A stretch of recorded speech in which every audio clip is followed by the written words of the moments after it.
আজকে আমরা জানব আর্টিফিশিয়াল ইন্টেলিজেন্স আসলে কিভাবে কাজ করে। তুমি কি কখনো ভাবছো চ্যাটজিপিটি কিভাবে কথা বোঝে, কিংবা গুগল অনুবাদক কিভাবে ভাষা রূপান্তর করে? এগুলো কোনো জাদু নয়, এর পেছনে আছে বিশাল অ্যালগরিদম, ডেটা আর মানুষকে অনুকরণ করার চেষ্টা। আর্টিফিশিয়াল ইন্টেলিজেন্স মানে আসলে কি?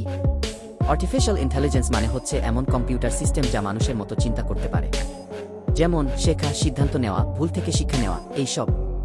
আর্টিফিশিয়াল ইন্টেলিজেন্স কিভাবে ভাষা বোঝে? আর্টিফিশিয়াল ইন্টেলিজেন্স কিভাবে আমাদের কথা বোঝে? এর পেছনে কাজ করে এনএলপি, ন্যাচারাল ল্যাঙ্গুয়েজ প্রসেসিং। যখন তুমি লেখো আজকের আবহাওয়া কেমন, আর্টিফিশিয়াল ইন্টেলিজেন্স এটাকে ভেঙে ফেলে ছোট ছোট অংশে, শব্দ, ব্যাকরণ, অর্থ।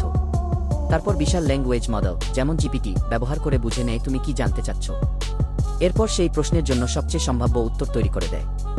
আর্টিফিশিয়াল ইন্টেলিজেন্স কিভাবে শেখে? আর্টিফিশিয়াল ইন্টেলিজেন্স শেখে মেশিন লার্নিং নামে একটি পদ্ধতিতে। মানে অনেক ডেটা দেখিয়ে আর্টিফিশিয়াল ইন্টেলিজেন্সকে শেখানো হয়।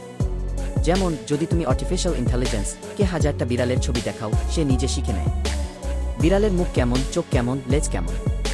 আরও একটি বিশেষ ধরনের লার্নিং হলো ডিপ লার্নিং, যেখানে নিউরাল নেটওয়ার্ক ব্যবহৃত হয়, একটা কৃত্রিম মস্তিষ্কের মতো। আর্টিফিশিয়াল ইন্টেলিজেন্স কিভাবে উত্তর তৈরি করে? আর্টিফিশিয়াল ইন্টেলিজেন্স আসলে ভবিষ্যৎবাণী করে। তুমি যদি লেখো আজকের পৃথিবীর সবচেয়ে গুরুত্বপূর্ণ প্রযুক্তি, আর্টিফিশিয়াল ইন্টেলিজেন্স তার ট্রেনিং ডেটা অনুযায়ী আন্দাজ করে পরবর্তী শব্দ কি হতে পারে। এভাবেই একটার পর একটা শব্দ বসিয়ে সম্পূর্ণ উত্তর তৈরি করে।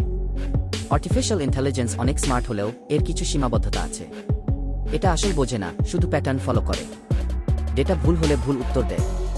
আবেগ, নৈতিকতা বুঝে না। তবে এটা দিন দিন আরও উন্নত হচ্ছে, আর ভবিষ্যতে হয়তো আর্টিফিশিয়াল ইন্টেলিজেন্স আমাদের পার্সোনাল অ্যাসিস্ট্যান্টই হয়ে যাবে। তোমার মতে আর্টিফিশিয়াল ইন্টেলিজেন্স ভালো না খারাপ?